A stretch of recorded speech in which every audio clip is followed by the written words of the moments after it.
Hi, thank you so much for inviting me to speak at this workshop on prescribed grazing on San Diego rangelands. I'm going to talk about ecosystem services. My name is Lynn Huntsinger. I'm a professor of rangeland ecology and management at the University of California, Berkeley. Let me share with you a project that I've done and a couple projects that other people are doing that are very important to the topic of ecosystem services from California rangelands.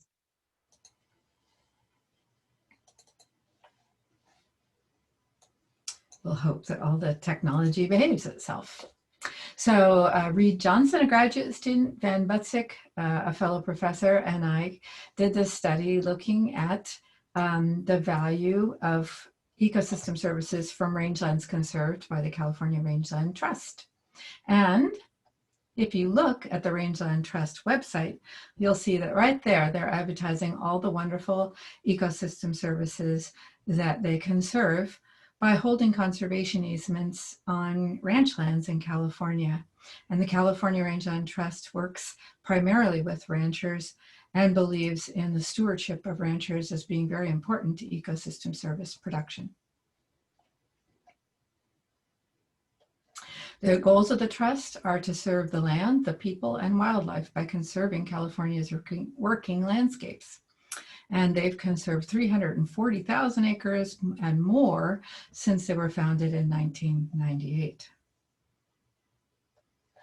Ecosystem service values of Conservation Rangeland Trust easements is what I'm going to start out with, just the basic values or flow values from those easements that they hold.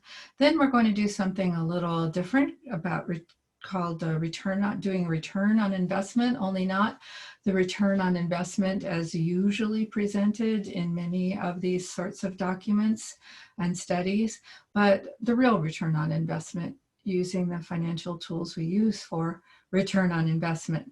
And we think that's unusual and something that hasn't previously been done in these kinds of studies, not to our knowledge. And then I'm going to talk about a couple of missing values that we were unable to consider. So agricultural land in California is at severe threat of conversion, as per a new report from the American Farmland Trust.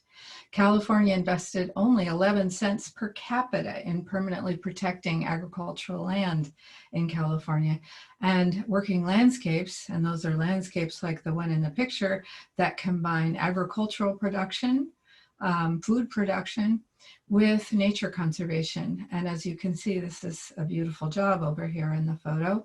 Rangelands are semi-natural and have been stewarded for a couple hundred years by ranchers. They provided working landscapes, 333 billion in sales, 1.5 million jobs, and 85 billion in earnings in 2018. But unfortunately, if current trends continue, 2 million acres of farm and ranch land and the ecosystem benefits that come with them will be lost by 2050. I guess a theme of this study is, what are we losing exactly in dollar terms? And that's the point. Ecosystem services, studying ecosystem services, valuing them, is to help decision making. That's why they were invented.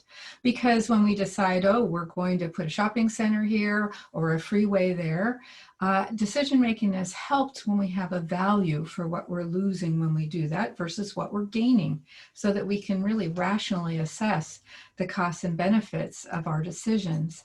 The ecosystem services are calculated to meet that need by giving us a comparable value. Otherwise, we don't know. The California Rangeland Trust asked us to identify the ecosystem service values in economic terms from their lands and to identify this return on investment from the easements. And ecosystem services, we can define them as the goods and services produced in nature that benefit people, like food and water. And they were developed to show what nature provides to people. And it's important to remember that. So there's a lot of them, and no study of ecosystem services has ever considered all of them. And we can't either. We would have a very hard time putting a dollar value on the spiritual values that natural landscapes offer to people. And yet They're very important to people, obviously. It's difficult. So also because these kinds of values, many of them don't have a market-based price tag. So figuring out what they are worth, these non-market ecosystem services in dollar terms, requires a fair amount of creativity and to be employed in order to get these values. So that's the art of these ecosystem services analyses. Food, that has a price tag. Some water has a market value, but not everything, not all ecosystem services. In fact, not the majority of them, like pollination or biological control or maintaining biodiversity. So let's, I gotta get rid of this face thing here. Let's look at the approaches that we used. We focused on 56 of CRT's conservation easements because we left out the mitigation easements. Mitigation easements are usually smaller and very oriented towards specific purposes, and so they're different from conservation easements. We used two approaches to determining the ecosystem services values, and we explored the return on investment in financial terms of ecosystem services investments like that of purchasing a conservation easement when development is avoided. Because we're buying these easements and donating them to avoid development. So here's the two approaches. One is traditional benefits transfer. It's more local. We happen to think it's closer to relevant to the easements in California. There's 31 existing studies that have gotten the ground-based values of ecosystem services from different ecosystems. That's an expensive, difficult process. So there aren't very many of these studies out there. And every study of this draws on them. We found 9 that we thought applied to easements in California. We used a geographic information system to get the vegetation and site composition of the easements in California. And we came up with an average value of about 2 cents per household per acre. Remember I said ecosystem services are values to people? This method requires that you look at how many people, you get an estimate of how many households are influenced by these easements, how many benefit from the easements. And so we picked those within 50 miles of each easement to get these values. So those are households that we figured would be willing to drive to the area where the easement is, that might drive past there regularly on their way to work or on their way back from trips, that would have an opportunity in the course of their daily lives to experience the easement and obtain some of these ecosystem service benefits. So this information is pretty local and closer to relevant or closer to applicable than the global average value, but nonetheless, the global average values are from an international database that's used all over the world. And so we used it to get some comparable values. We use global averages from this database for woodland, for example, to get values for the easements in California. But this is an average of woodland values from woodlands of all types all over the world. And we're applying them to Mediterranean oak woodlands. And then we did this for 3 biomes: lands, woodlands, and forest in California.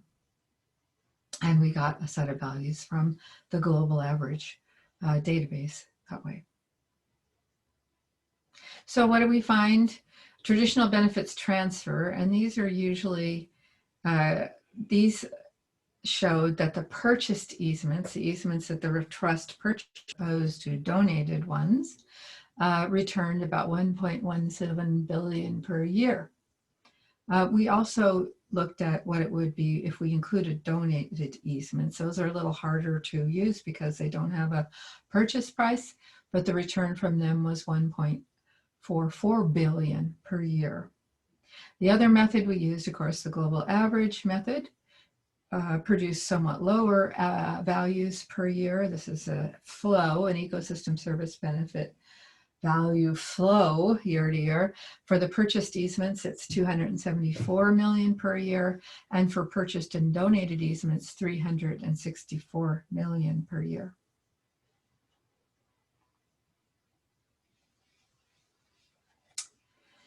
Now, those are high numbers, and those are the ones that you do see in the usual reports. But we took it a step further and looked at return on investment. For every dollar we invest, how much do we get back? That's what all of us want to know when we make a financial decision.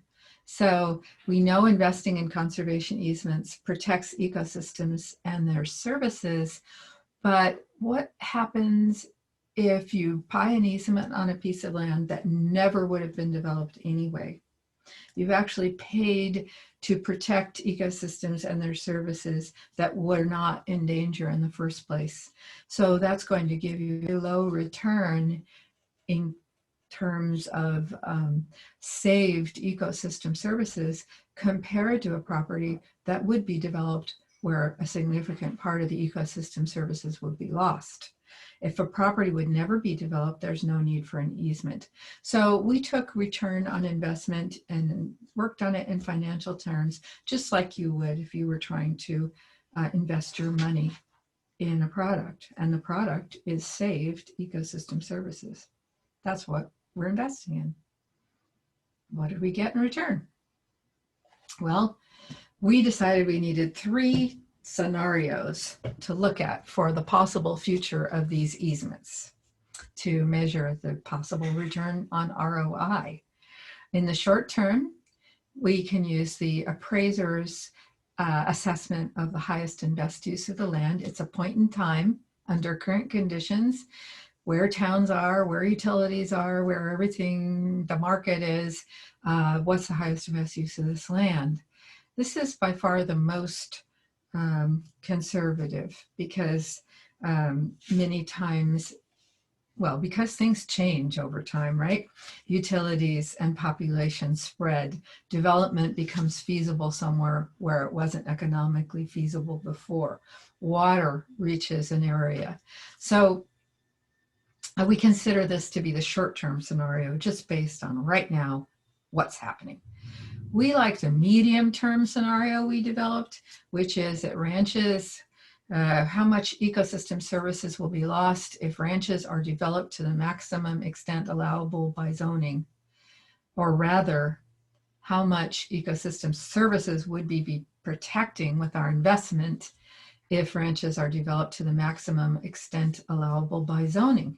Rather than just one person's opinion at a point in time, this is the long-term plans that a county has developed through its planning process and with lots of people and lots of expertise involved. So we like this scenario.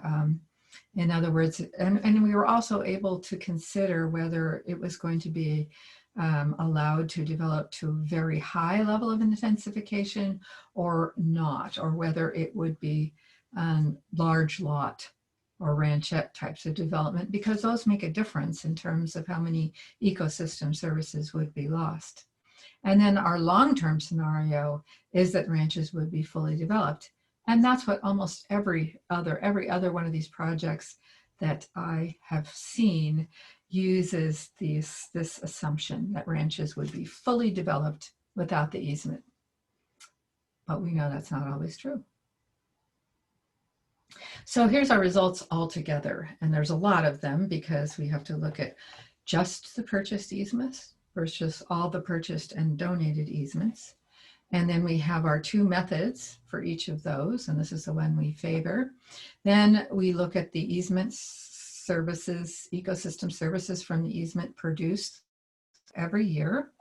And you can see that these are the numbers I reported as the total ecosystem services values produced per year from California Rangeland Trust easements. Now, if we use that short, well, let's look at this scenario over here, full development, the one that I said that almost everybody uses. Under full development, we assume that all the easement services would be lost if we didn't pay into an easement. So our return on investment is just as high. It reflects how high these flow values are. This shows that you would get, in financial terms, $135 back for every dollar you put in, ultimately. That's a pretty good return, even just looking at the purchased easements. And it's still good, even though the global average values are lower. And of course, the donated easements are higher. No purchase cost.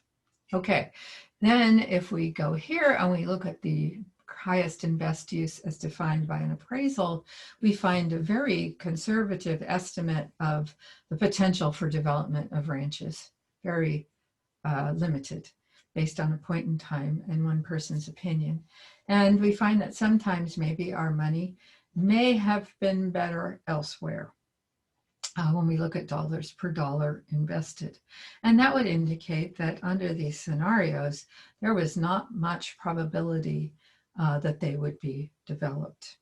But overall, you still get a positive return if you consider both purchased and donated easements, or a profit.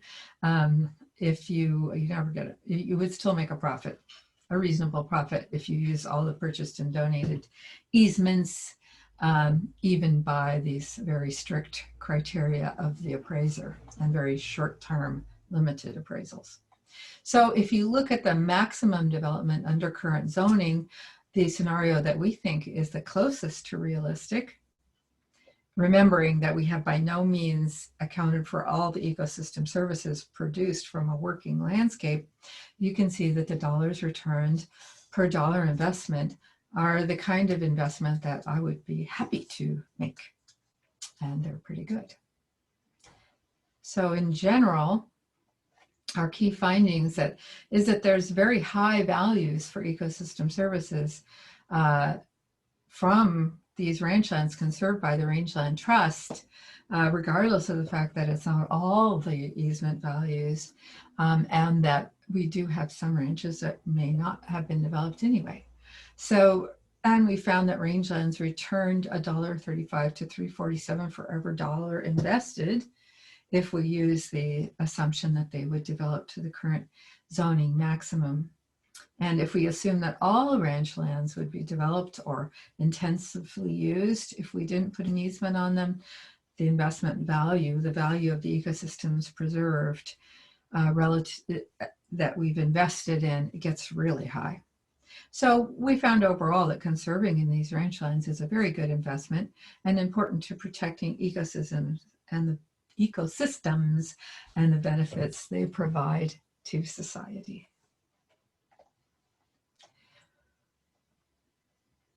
We also found that we can use these things, these formulas, to look at prospective easements in a framework for future investments. Remember, I said this is a tool for decision making. So to maximize return on investment, we should conserve parcels that are preferably closer to development or closer to population, that are at risk of development, and that have a low cost per acre. That's always good. That would be the things we would look at based on the kinds of things that affected the ROI in this study. We do acknowledge that the atmosphere is highly uncertain. I'm getting used to that. How about you? We have a limited ability to predict future development and economic parameters for the future. So we have a big limitation in that we can't read a crystal ball.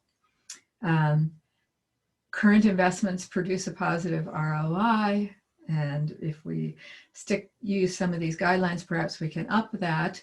Other factors and priorities the Rangeland Trust considers, though, that we haven't even in making decisions, that need to be considered and will continue to be considered is, first of all, does the landowner want to do this? Second of all, how much are they interested in having an easement, and what's their management capacity, and what are the specific qualities of the property? What if there's there's an endangered species on there, or a particularly spectacular natural wonder, or something important to heritage and cultural values to conserve? These all need to be considered in selecting easements. And there are unfortunately things that we were not able to include in our assessment of ecosystem service values. So it's possible that in saying that because this ranch never would have been developed, the easement didn't have a great return on investment. We don't know some of the other values that might have been affected without the easement. Okay, so the California Rangeland Trust has a whole list of things you can do to support agricultural conservation and easement programs, and I'll let you look at those at your leisure. But I'd like to highlight some exciting new work on ecosystem service values that we couldn't include. And I think it would be very exciting to be able to include them and monetize them. One is the benefits of having cattle grazing on working landscapes. That is one thing about easements, is the rancher owns the land, the rancher manages the land, and the manager uses it for livestock production. But that grazing is invaluable for reducing fine fuels and fire hazard. This study has been submitted. Felix Ratcliffe is the first author with Debbie Rao and a bunch of folks from Cooperative Extension in California, a very wonderful organization that's facing some hard times, as is my university and all the others. So we have about 1.8 million beef cattle grazed about 19.4 million acres of California's grasslands, oak woodlands, and shrublands in 2017. And more than that's only 57% of the cattle that we had on the ground in California in the 1980s. So we're kind of losing this tool. Cattle removed about 11.6 million pounds of highly flammable, easily ignitable fuel that carries fires into shrubs and trees. And grazing not only can reduce these fine fuels, and does on 20 million acres, which is a conservative estimate, but it can prevent or slow encroachment of shrubs and trees into grasslands. That's something we often forget. And if you think about prescribed burning as a valuable tool, it's easier to graze. So following a burn, you can use grazing to maintain the effects of the burn, keep the shrubby vegetation from returning quickly, maintain the grassland, prevent it from catching fire again, which unfortunately things do. So these tools can work together as well. And we have other tools as well that can work together.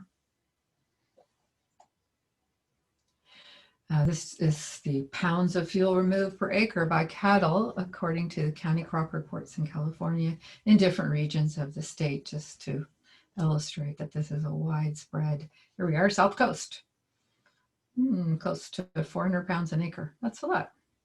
And it's this non-native grass, annual grassland ecosystem we're talking about, where our native grasses have been largely supplanted by non-native species from other Mediterranean regions of the world. Now, that has consequences for fire. And I'll talk about that next, but here we have shrub where we have an area that is regularly grazed, and we have an area that is not grazed, and you can see that grazing can be effective in suppressing some shrubs, not all of them. It can slow them down if the shrubs are really tiny and just coming back after a prescribed burn or a wildfire. Livestock will eat a lot of the little ones. And here we see a friar in shrubs, which are quite fierce and harder to fight than in grasslands.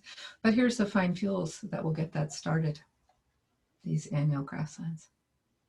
Then a student of mine has just submitted a paper on using grazing to mitigate anthropogenic-driven change, human change, including the introduction of these non-native grasses and the warming trend in California. And she reviewed 284 Fish and Wildlife Service listings for rare and endangered species, all of them in California.